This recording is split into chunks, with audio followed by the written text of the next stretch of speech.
Hi friends, ഞാൻ Bijo Varghese. Welcome back to financial server. ഇന്ന് നമ്മൾ സംസാരിക്കുന്നത് ഹെൽത്ത് ഇൻഷുറൻസിലെ മെഡിക്കൽ അണ്ടർറൈറ്റിങ്ങിനെ കുറിച്ചാണ്. മെഡിക്കൽ അണ്ടർറൈറ്റിങ്ങിൻ്റെ ടേംസ് ആൻഡ് കണ്ടീഷനൊന്നുമല്ല ഞാൻ പറയുന്നത്.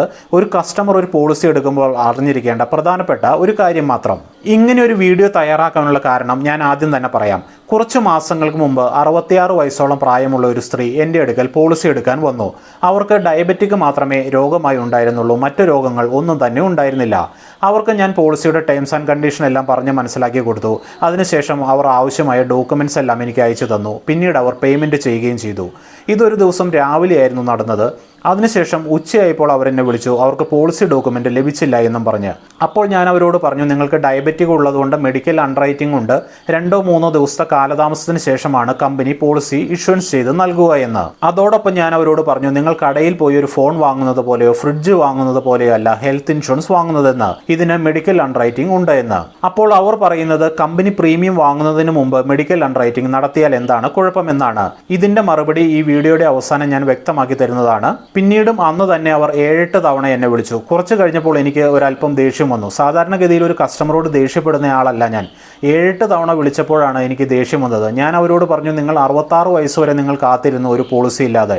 66 വയസ്സായപ്പോൾ നിങ്ങൾക്ക് 2 ദിവസം കൂടി കാത്തിരിക്കാൻ പാടില്ലേ എന്ന് ഞാൻ ചോദിച്ചു. ഞാൻ പറഞ്ഞു വരുന്നത് ഇതാണ്, ഹെൽത്ത് ഇൻഷുറൻസിലെ മെഡിക്കൽ അണ്ടർറൈറ്റിംഗ് എന്താണെന്നും അതിന്റെ പ്രാധാന്യവും അതിന് വരുന്ന കാലതാമസത്തെക്കുറിച്ചുമാണ്. ഞാൻ പല വീഡിയോകളിലും പറഞ്ഞിട്ടുണ്ട്, ഹെൽത്ത് ഇൻഷുറൻസ് എന്നുള്ളത് ഒരു എഗ്രിമെന്റ് ആണെന്ന്. നമ്മൾ പണം കൊടുത്തു എന്ന് കരുതി നമ്മൾക്ക് പോളിസി ലഭിക്കണം എന്നില്ല. നമ്മളുടെ രോഗവിവരങ്ങൾക്കനുസരിച്ചാണ് കമ്പനി പോളിസി തരണമോ വേണ്ടയോ എന്ന് തീരുമാനമെടുക്കുന്നത്. നമ്മൾ പറയുന്ന രോഗത്തിനനുസരിച്ച് നിലവിലെ റിപ്പോർട്ടുകൾ കമ്പനി ചോദിച്ചേക്കാം. അതുപോലെ പുതിയ ചില ടെസ്റ്റുകളും കമ്പനി ആവശ്യപ്പെട്ടേക്കാം.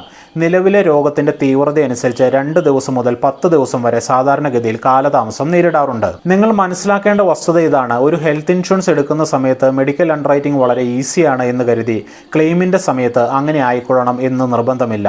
എന്നാൽ നിങ്ങൾ പോളിസി എടുക്കുന്ന സമയത്ത് മെഡിക്കൽ അണ്ടർറൈറ്റിംഗിന് അല്പം താമസം നേരിട്ടാലും നിങ്ങൾക്കൊരു ക്ലെയിം ഉണ്ടാകുന്ന സമയത്ത് നിങ്ങളുടെ ക്ലെയിം വളരെ സുഗമമാകുന്നതാണ്. ഇനി ആദ്യം ചോദിച്ച ചോദ്യത്തിന്റെ ഉത്തരം ഞാൻ പറയാം.